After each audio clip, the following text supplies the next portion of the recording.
Sir আমাকে কৌশলে রুমে নিয়ে গেল এবং রুমে নিয়ে দরজা লাগিয়ে দিল।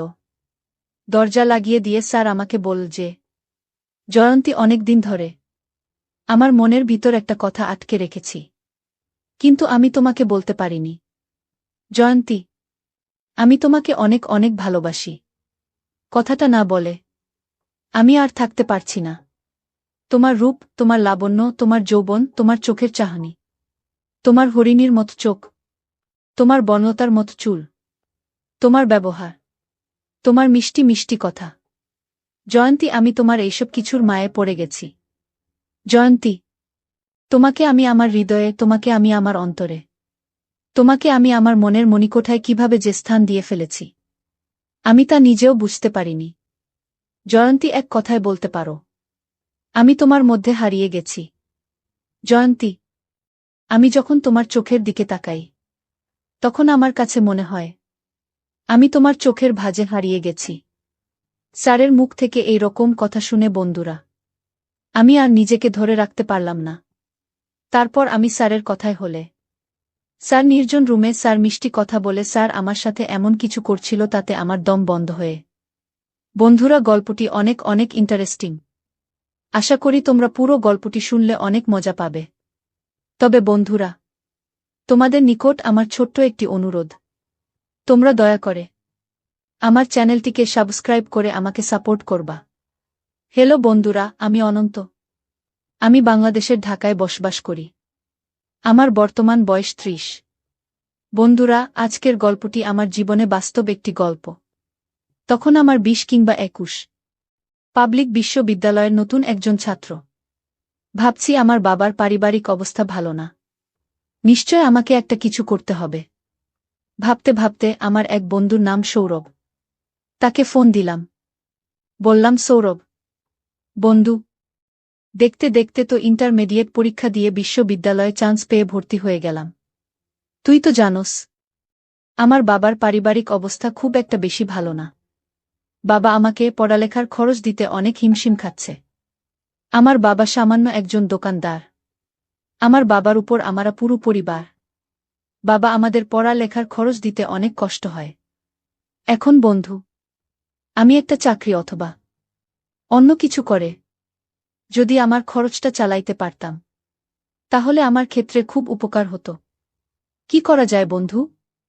একটা উপদেশ অথবা একটা পরামর্শ দাও। আমার কথা শুনে আমার বন্ধু সৌরভ কিছুক্ষণ ভাবল। ভাবার পরে বলল, অনন্ত, এই মুহূর্তে আমার কাছে কোনো কিছু নেই। Part time job, full time job অথবা আদার্স কিছু। কিন্তু একটা অপশন আমার কাছে আছে। সেটা হচ্ছে, তুই যদি একটা টিউশনি ধরস, তাহলে তোর পড়ালেখার খরচ সবকিছু হয়ে যাবে। আর আমার জানা মতে একটা ভালো ফ্যামিলি আছে। সম্পর্কে আমার চাচি লাগে। চাচির মেয়ের জন্য একজন প্রাইভেট শিক্ষক খুঁজছেন। আজকে সকালেও চাচি আমাকে বলেছিল, সৌরভ, আমার মেয়ের জন্য একটা ভালো প্রাইভেট শিক্ষক দেইকো তো বাবা।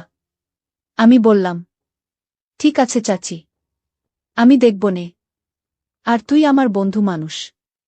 তোর যে মেধা, তোর যে রেজাল্ট, সবকিছু দেখলেই আমার মনে হয় চাচি তোকে তার মেয়ের জন্য প্রাইভেট শিক্ষক হিসেবে নিযোগ দিতে দ্বিধাবোধ করবে না। আমি আমার বন্ধু সৌরভকে বললাম, বন্ধু, যদি তোর মনে হয় সেখানে প্রাইভেট পড়ালে আমাকে মোটামুটি ভালো একটা অ্যামাউন্ট দিবে, যা দিয়ে আমার পড়ালেখার খরচ চলবে, তাহলে আমি তোর প্রস্তাবে রাজি। তারপর বন্ধুরা, আমার বন্ধু সৌরভ তার চাচির কাছে আমার ব্যাপারটা বললে। তার চাচি আমাকে দেখতে চায়। তারপর বন্ধুরা, আমি তার চাচির কাছে আমার বন্ধু সৌরভের সহযোগিতায় গেলাম। তার চাচি আমাকে দেখে, আমার রেজাল্ট দেখে খুব পছন্দ হল এবং তার মেয়ের জন্য প্রাইভেট শিক্ষক হিসেবে আমাকে নিযোগ করল। পরের দিন থেকে আমি প্রাইভেটে প্রথম দিন যখন গেলাম, তখন আমার বন্ধুর চাচাতো বোনকে দেখে আমি ফিট খেয়ে গেলাম। এত সুন্দর মেয়ে আমার জীবনে কখনো দেখি নাই। পুরো ইন্ডিয়ান নায়িকা, স্মার্ট স্লিম বডি, একদম ফর্সা চেহারা।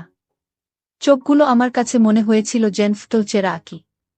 মাথার চুলগুলো আমার কাছে মনে হয়েছিল যেন বনলতা সেনের মত। অবাক দৃষ্টিতে তার দিকে কিছুক্ষণ তাকিয়ে থেকে আমি জিজ্ঞেস করলাম, কি নাম তোমার? সে উত্তর দিল, স্যার আমার নাম জয়ন্তী। আমি বললাম, বা জয়ন্তী, তোমার নামটা তো অনেক সুন্দর। তোমার নামটা যেমন সুন্দর, তুমিও এমন সুন্দর। জয়ন্তী আমার কথা শুনে একটা মুচকি হাসি বলল, স্যার আপনি অনেক রসিক মানুষ, আপনি অনেক মজার মানুষ। আমি বললাম, জয়ন্তী কিভাবে বুঝলা যে আমি অনেক রসিক মানুষ, আমি অনেক মজার মানুষ? জয়ন্তী বলল, স্যার আমি অষ্টম শ্রেণীর ছাত্রী, আমার বয়স মোটামুটি কম না, তারপরও আমার ভেড়ে ওঠা, আমার বর হয়ে ওঠা সবকিছুই আধুনিক পরিবারে। আমি বুঝি স্যার, একটা মানুষ কিভাবে কথা বললে আমার কাছে মনে হয় সেই মানুষটা রসিক। সেই দিক থেকে স্যার আপনি রসিক মানুষের অন্তর্ভুক্ত। অষ্টম শ্রেণীতে পড়ুয়া একটা ছাত্রীর কথা শুনে আমার মাথা ঘুরে গেল। একটা ছাত্রী এত বিচক্ষণ শক্তি দিয়ে রসিক মানুষ বের করতে পারে, আমার জানা ছিল না। যাই হোক বন্ধুরা, অবশেষে পরিচয় পর্ব শেষ করে আমি আমার ছাত্রী জয়ন্তীকে প্রাইভেট পড়াতে শুরু করলাম।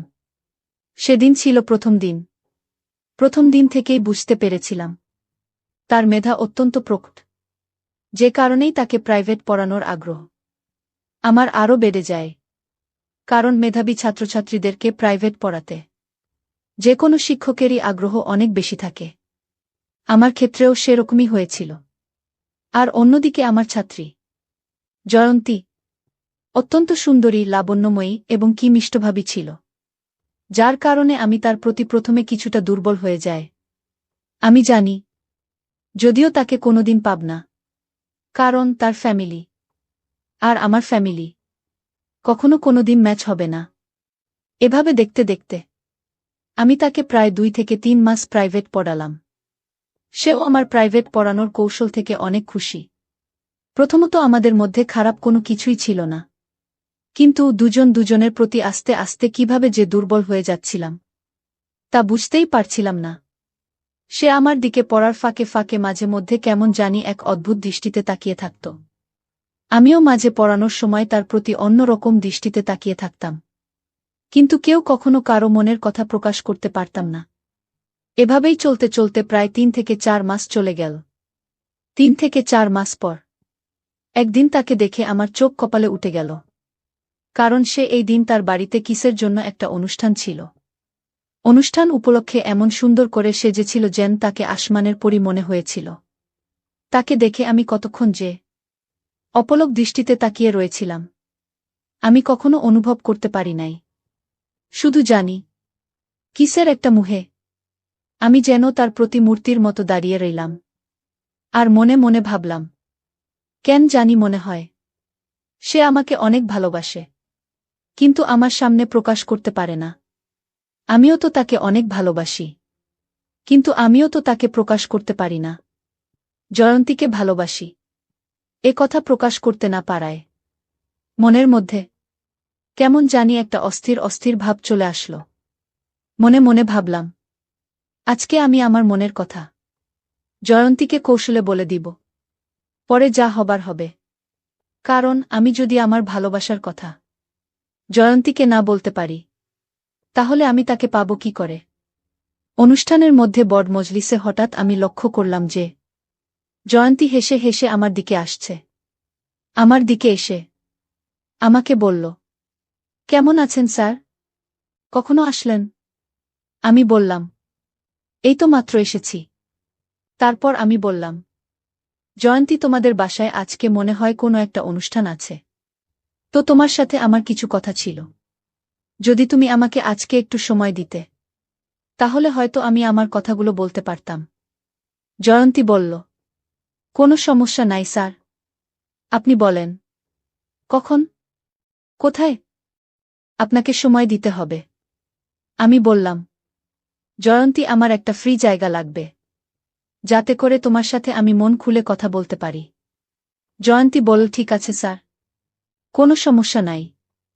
আমাকে কোথায় যেতে হবে সেটা বলুন। আমি বললাম, জয়ন্তী চলো তোমার রুমে যাব। সেখানে আমি তোমাকে আজকে কিছু কথা বলবো, যে কথাগুলো আমার মনের ভিতর শুধু ঘুরপাক খাচ্ছে, তোমাকে বলতে পারছি না। তারপর ভরা মজলিস থেকে স্যার আমাকে কৌশলে আমার রুমে নিয়ে গেল এবং রুমে নিয়ে দরজা লাগিয়ে দিল। দরজা লাগিয়ে দিয়ে স্যার আমাকে বলল যে, জয়ন্তী, অনেক দিন ধরে আমার মনের ভিতর একটা কথা আটকে রেখেছি, কিন্তু আমি তোমাকে বলতে পারিনি। জয়ন্তী, আমি তোমাকে অনেক অনেক ভালোবাসি। কথাটা না বলে আমি আর থাকতে পারছি না। তোমার রূপ, তোমার লাবণ্য, তোমার যৌবন, তোমার চোখের চাহনি, তোমার হরিণীর মতো চোখ, তোমার বনলতার মতো চুল, তোমার ব্যবহার, তোমার মিষ্টি মিষ্টি কথা। জয়ন্তী, আমি তোমার এইসব কিছুর মায়ে পড়ে গেছি। জয়ন্তী, তোমাকে আমি আমার হৃদয়ে, তোমাকে আমি আমার অন্তরে, তোমাকে আমি আমার মনের মণিকোঠায় কিভাবে যে স্থান দিয়ে ফেলেছি, আমি তা নিজেও বুঝতে পারিনি। জয়ন্তী, এক কথায় বলতে পারো, আমি তোমার মধ্যে হারিয়ে গেছি। জয়ন্তী, আমি যখন তোমার চোখের দিকে তাকাই, তখন আমার কাছে মনে হয় আমি তোমার চোখের ভাঁজে হারিয়ে গেছি। আমি তোমার প্রেমের আগুনে পুড়ে ছাই হয়ে যাচ্ছি। জয়ন্তী, তাই আমি তোমাকে আমার কথাগুলো না বলে আর থাকতে পারছিলাম না। জয়ন্তী, আমি আমার সব কিছু দিয়ে তোমাকে অনেক অনেক ভালোবাসি, এবং আমি আমার ভালোবাসা নিবেদন করছি। জয়ন্তী, প্লিজ, দয়া করে তুমি আমার ভালোবাসা গ্রহণ করো। আমার কথা শুনে জয়ন্তী একটা মুচকি হাসি দিয়ে বলল, স্যার, আপনি যে আমাকে এই কথা বলবেন না, তা আমি আগেই জানি। আমি বললাম, জয়ন্তী, তুমি কিভাবে জানো আমি তোমাকে ভালোবাসি? জয়ন্তী বলল, স্যার, আপনার চোখের ভাষা আমাকে সবকিছু বলে দেয়। আমি এতদিন অপেক্ষায় ছিলাম আপনার মুখ থেকে কখন এই কথাটা আমি শুনতে পাবো বলে। আজকে আমি ধন্য, আপনার মতো একজন মেধাবী ছেলে আমাকে ভালোবাসে কথাটা জানতে পেরে। স্যার, আমিও আপনাকে অনেক ভালোবাসি, কিন্তু স্যার, আপনার আমার ভালোবাসা আমার বাবা মা কখনো মেনে নিবে না। তাই স্যার, আমি শুধু শুধু আপনাকে ভালোবেসে কষ্ট দিতে চাচ্ছি না। আপনি স্যার বিকল্প চিন্তা করেন। আমি বললাম, জয়ন্তী, ভালোবাসা মানুষের জীবনে একবারই আসে, আর তুমি সে আমার প্রথম ভালোবাসা। তোমাকে না পেলে হয়তো আমার অবস্থা খুব খারাপ হয়ে যাবে। তবে জয়ন্তী, তুমি যদি আমার একটা কথা শোনো, তাহলে তোমার আমার সম্পর্ক তোমার বাবা মা মেনে নিতে বাধ্য হবে। আমি বললাম, কি সম্পর্ক? তখন স্যার আমাকে বলল যে, জয়ন্তী, তুমি যদি রাজি থাকো, তাহলে তোমার সাথে আমি এমন ধরনের সম্পর্ক করব, যার ফলে তুমি আমার বাবুর মা হয়ে যাবে। তাহলে দেখবে তোমার আব্বা আম্মা এমনিতেই মেনে নিবে। জয়ন্তী, তুমি আমাকে কি ভালোবাসো না? তুমি যদি আমাকে ভালোবাসো, আশা করি তুমি আমার কথাটা রাখবে। জয়ন্তী, আমি তোমাকে চাই, জীবনে মরণে, শয়নে স্বপ্নে, সব সময় আমি তোমার পাশে থাকতে চাই। জয়ন্তী, প্লিজ না করো না, একটু সুযোগ দাও, দিয়ে দাও। তারপর বন্ধুরা একদিন স্যার আমাকে কৌশল করে বাসায় কেউ না থাকায় জীবনের প্রথম বসন্তের ফুলটা ফুটিয়ে ফেলেছিল। তারপর বন্ধুরা, স্যারের সাথে আমার আর পারিবারিকভাবে বিয়ে হয়নি, কিন্তু অতীতের স্মৃতিগুলো আমাকে মাঝে মধ্যে খুব কষ্ট দেয়া। যাকে নিয়ে এত স্বপ্ন দেখেছিলাম, যার হাতে সঁপে দিয়েছিলাম জীবনের প্রথম, জীবনের শ্রেষ্ঠ সম্পদ, সে আজ অন্যের। আমিও আজ অন্যের। বিস্ময়কর পৃথিবী, বিস্ময়কর মানুষ। অর্থবিত্তের কারণে দুটি মন আজ আলাদা, দুটি প্রাণ আজ আলাদা। তবুও দোয়া করি সেই স্যারের জন্য, যে ছিল আমার জীবনের প্রথম ফুলের মালি। বন্ধুরা, আজকে এই পর্যন্তই। গল্পটি যদি তোমাদের ভালো লাগে, তাহলে অবশ্যই লাইক, কমেন্ট, শেয়ার করবা। বন্ধুরা, তোমরা যদি এরকম ধরনের ইন্টারেস্টিং গল্প পেতে চাও, তাহলে দয়া করে আমার চ্যানেলটিকে সাবস্ক্রাইব করে আমাকে সাপোর্ট করবা। পরিশেষে তোমাদের সুস্থতা কামনা করছি। ভিডিওটি দেখার জন্য তোমাদের সকলকে অসংখ্য ধন্যবাদ।